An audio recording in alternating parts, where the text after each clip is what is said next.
At my twin babies' funeral after they died in their sleep, my mother-in-law said God took them because he knew what kind of mother they had.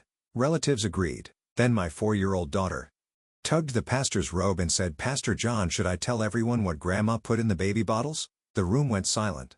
I stood at my twin babies' funeral, my legs trembling so hard I thought they'd give out, when my mother-in-law Beatrix leaned over their tiny white caskets and said loud enough for everyone to hear, "God took them because he knew what kind of mother they had." The words hit me like physical blows, each one stealing more air from my lungs. My name is Cordelia Mitchell, but everyone calls me Cora, and 3 days ago I found my 3-month-old twins, Finnegan and Beckham, dead in their cribs. The funeral parlor in Columbus, Ohio, was packed with relatives who'd come to mourn my boys. But instead of comfort, I heard whispers of agreement rippling through the pews after Beatrix's cruel declaration. "She's right," someone murmured behind me. "Some women just can't handle multiple children," another voice added. My husband Garrison stood right beside me, his pharmaceutical sales suit perfectly pressed, his face carved from stone, saying absolutely nothing to defend me. Not one word. I wanted to scream that Beatrix had tormented me from the day Garrison brought me home 8 years ago. I wanted to tell everyone how she'd criticized every bottle I made, every diaper I changed, every lullaby I sang to my precious boys. But grief had stolen my voice, trapped it somewhere beneath the unbearable weight crushing my chest. My parents, Jeremiah and Winifred, had just arrived from Seattle, but they sat 3 rows back, too far to hear what was happening, too far to save me from drowning in this nightmare. Then I felt a small hand slip into mine. My 7-year-old daughter Delphine, who we called Delphi, stood beside me in her black dress, the one she'd worn to her spring piano recital just 2 months ago, when her baby brothers were still alive, still breathing, still filling our house with their precious cries. She squeezed my fingers 3 times, our secret code for "I love you," the same signal we'd created when Beatrix's visits became too much to bear. Beatrix's voice grew louder as she addressed the crowd, her gray hair perfectly coiffed despite the supposed grief of losing her grandsons. "Sometimes God shows mercy in mysterious ways," she announced, her voice carrying that false sweetness she'd perfected over the years, like poison wrapped in honey. "These innocent angels were spared from suffering. The Lord knows what's best, and he knew what kind of household they were in." My sister-in-law Nadine nodded vigorously from her seat, dabbing at dry eyes with a handkerchief. Uncle Clifford, Beatrix's brother, actually said amen like this was some kind of twisted church service instead of my baby's funeral. These people had eaten at my table, held my boys, told me what a wonderful mother I was just weeks ago. Now they stood in judgment, jury to Beatrix's prosecutor, while my husband remained a silent witness to my character assassination. Pastor John cleared his throat at the podium, clearly uncomfortable with the turn this service had taken, but even he seemed unsure how to redirect Beatrix once she claimed the spotlight. She donated thousands to this church over the years, bought her way into unquestioned authority, and now she was using my baby's funeral as her personal stage to destroy me. But nothing, absolutely nothing, could have prepared me for what happened next. Delphi released my hand and started walking toward Pastor John with the kind of determination I'd never seen in her young face. Her Mary Janes clicked against the funeral parlor floor, each step echoing in the sudden silence as every head turned to watch this little girl approach the podium. She reached up and tugged on Pastor John's black robe, and when he bent down to hear her, she spoke in a clear, unwavering voice that carried through the entire room. "Pastor John, should I tell everyone what Grandma put in the baby bottles?" The funeral parlor went ice cold. Beatrix's face transformed from false grief to genuine terror in a single heartbeat. Garrison finally looked up from his hands, and I realized my 7-year-old daughter was about to expose a truth that would shatter everything I thought I knew about how my babies died. 3 months before I stood in that funeral parlor, I believed I was living my second chance at happiness. Our home in suburban Columbus was the kind of place I'd dreamed about as a little girl.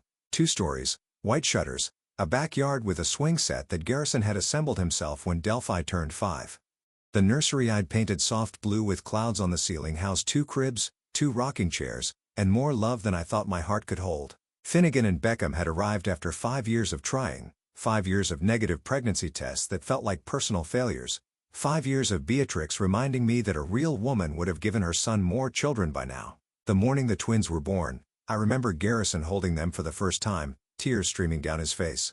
"They're perfect, Cora," he'd whispered, and for once, just that once, I thought maybe we could be the family I'd always wanted. Even Beatrix had seemed softer that day, though she'd still managed to mention that her other son, Clifford's wife, had delivered naturally without any pain medication, while I'd given up and gotten an epidural.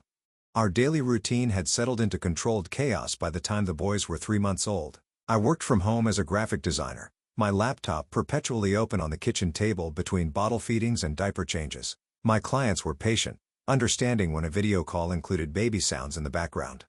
I'd found my rhythm: nurse Finnegan while Beckham slept, then switch, design logos during their synchronized naps, help Delphi with homework while wearing one twin in a carrier and rocking the other with my foot. It was exhausting, beautiful, everything motherhood should be. But Tuesdays and Thursdays were different.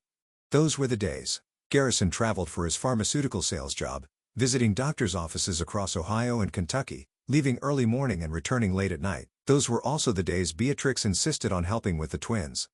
"You can't possibly manage 3 children alone," she denounced when the boys were just 2 weeks old, standing in my living room like she owned it. "I raised 3 boys myself. I know what I'm doing." "You need to accept help, Cordelia." Garrison had agreed immediately. "Mom's right, honey. You look exhausted. Let her help while I'm gone." The first time she came over, I found her rearranging my entire kitchen. "Bottles should be in this cabinet, formula in this one. You had everything mixed up." When I tried to explain my system, she'd given me that look.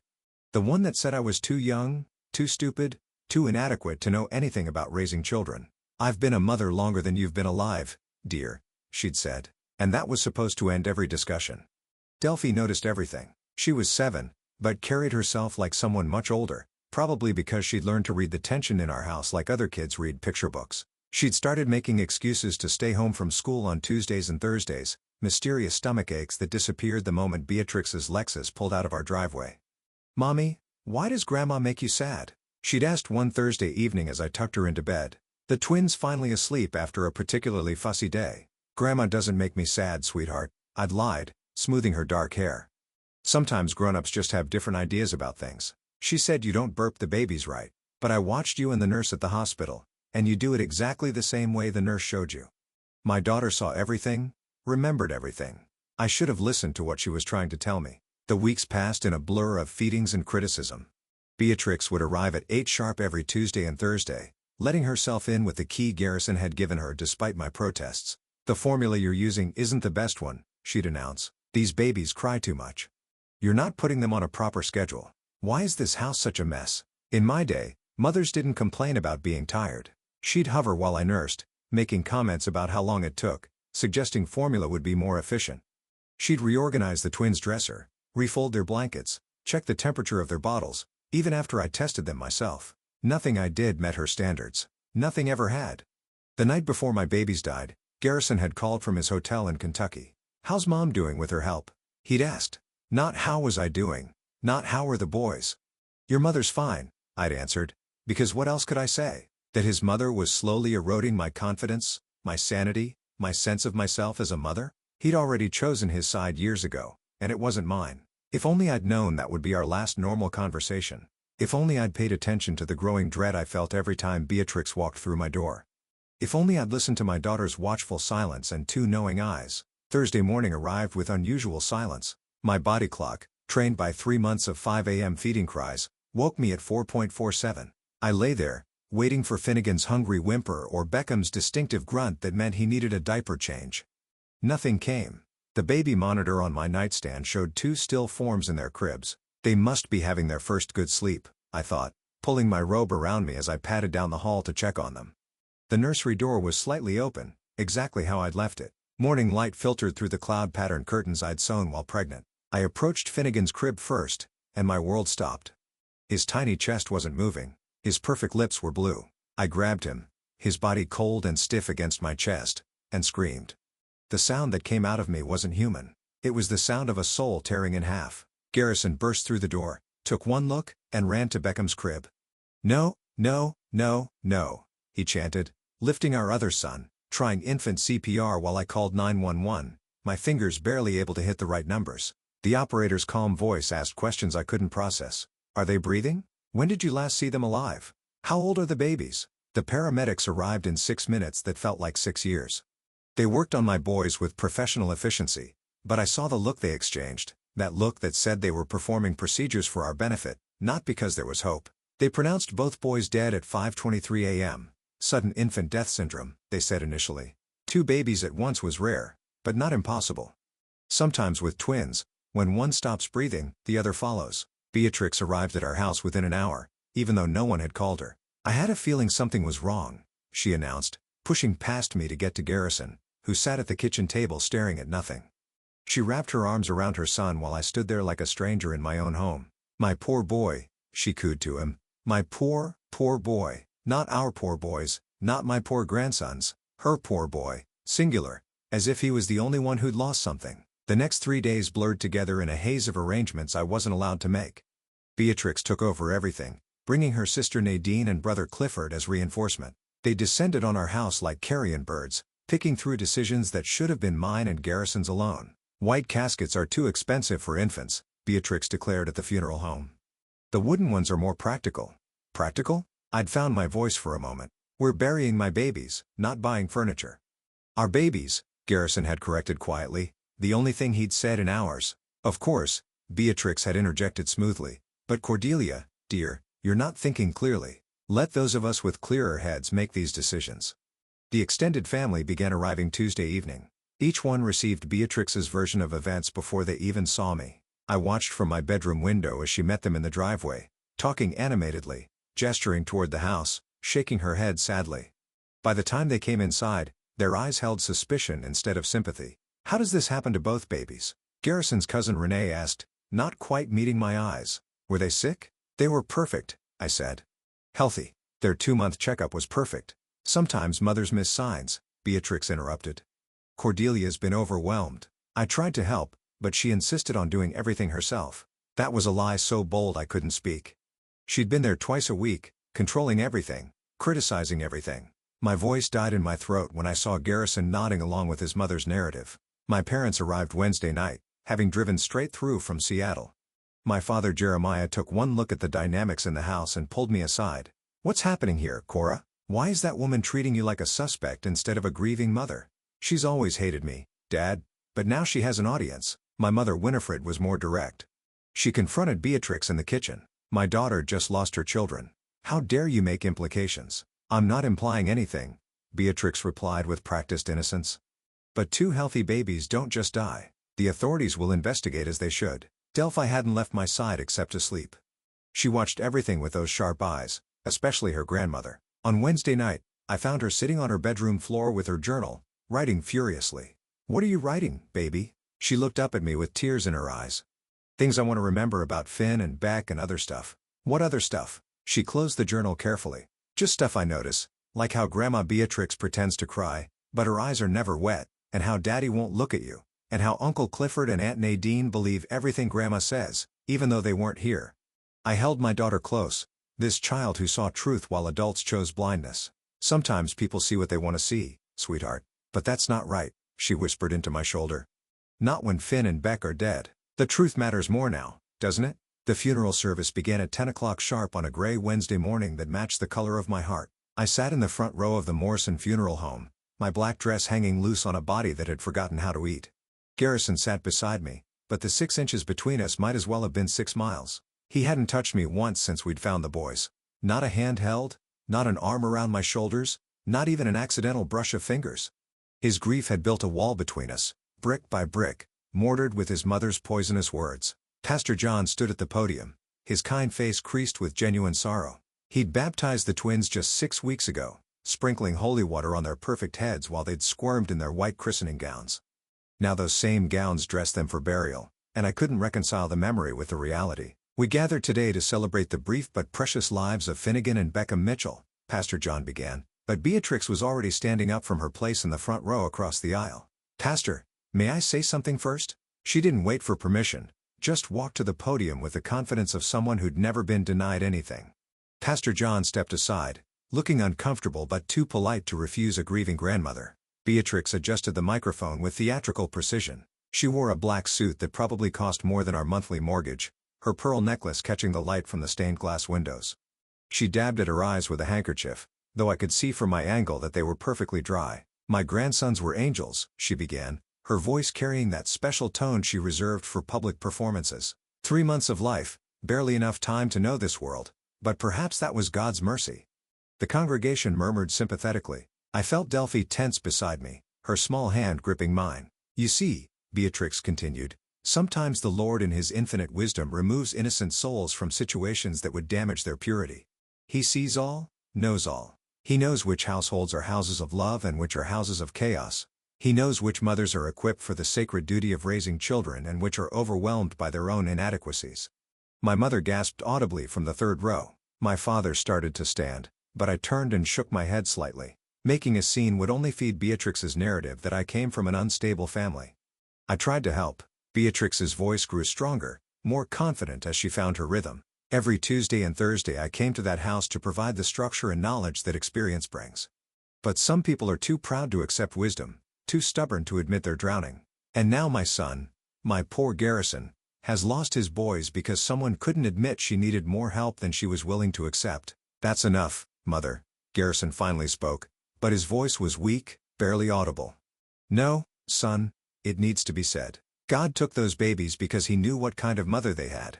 A mother who insisted she could handle 3 children while working, who refused proper help, who was too proud to admit she was failing. Beatrix looked directly at me. Sometimes God's mercy looks like tragedy to those who don't understand His ways. Nadine stood up in the third row. Amen, sister. The Lord works in mysterious ways. Clifford joined in. Those babies are better off in heaven than in a chaotic household. My father was on his feet now, my mother trying to pull him back down, but it was like watching an avalanche gain momentum. Other relatives, people who barely knew me, were nodding along, creating a chorus of agreement with Beatrix's monstrous implications. She was always tired, someone whispered loud enough to hear. The house was never clean when I visited, another voice added. Postpartum depression probably, came another speculation. Each word was a nail in the coffin of my character, delivered at my baby's actual coffins. I wanted to stand to scream that Beatrix had tormented me for years, that she'd undermined every moment of my motherhood, that she'd made me question every decision I'd ever made. But my voice was trapped beneath the crushing weight of grief and injustice. Pastor John cleared his throat trying to regain control of his service, but Beatrix wasn't finished. I just pray that if God blesses them with more children, lessons will have been learned. That pride won't overcome common sense again, that my son won't have to suffer another loss because someone couldn't admit their limitations. That's when I felt Delphi slip away from my side. She stood up with the dignity of someone far older than 7, straightening her black dress with careful precision. Her Mary Janes clicked against the funeral home floor as she walked not toward the bathroom, not toward the exit, but directly toward Pastor John. Every head turned to watch this small girl navigate through the sea of flowers surrounding the 2 white caskets. She reached the podium where Pastor John stood, reached up and tugged firmly on his black robe. The entire room fell silent. Even Beatrix stopped mid-sentence in whatever additional venom she'd been preparing to deliver. Pastor John knelt down to Delphi's level, and in that moment my daughter's clear voice rang out through the funeral parlor like a bell of truth. Pastor John, should I tell everyone what Grandma put in the baby bottles? The funeral parlor transformed into a frozen tableau. Beatrix's face drained of all color, her carefully applied makeup standing out against skin that had gone paper white. Her hand flew to her pearl necklace, gripping it so tightly I thought the string might snap. Garrison shot up from his seat beside me, his mouth opening and closing like a fish gasping for air. Every relative, every friend, every person who'd been nodding along to Beatrix's character assassination sat in stunned silence. Pastor John stayed kneeling beside Delphi, his pastoral training keeping his voice gentle despite the bomb that had just detonated. What do you mean, sweetheart? What did you see? Delphi stood straight, her chin raised, speaking with the clarity of someone who'd been holding a terrible secret. Last Tuesday, I was thirsty after breakfast. I went to get my juice box from the kitchen. Grandma was standing at the counter with Finnegan and Beckham's bottles. She had Daddy's work bag open, the black one he takes on sales trips. She was crushing pills from his sample medicines and mixing the powder into their milk. You lying little brat, Beatrix shrieked, starting toward Delphi, but Pastor John stood, placing himself between my daughter and her grandmother. Let the child speak, he said firmly. Delphi continued, undeterred. She saw me watching and said the medicine would help them sleep better. She said good grandmothers make sure babies don't cry too much because crying means the mother isn't doing her job right. She said Mommy needed to learn that babies should be quiet. Garrison pushed past me, reaching the podium in 3 strides. Delphi, baby, you must be confused. Grandma would never hurt your brothers. I'm not confused, Daddy. Delphi reached into her small black purse, the one I'd let her carry to feel grown up at the funeral. She pulled out my old iPhone, the one I'd given her to play educational games. I took pictures.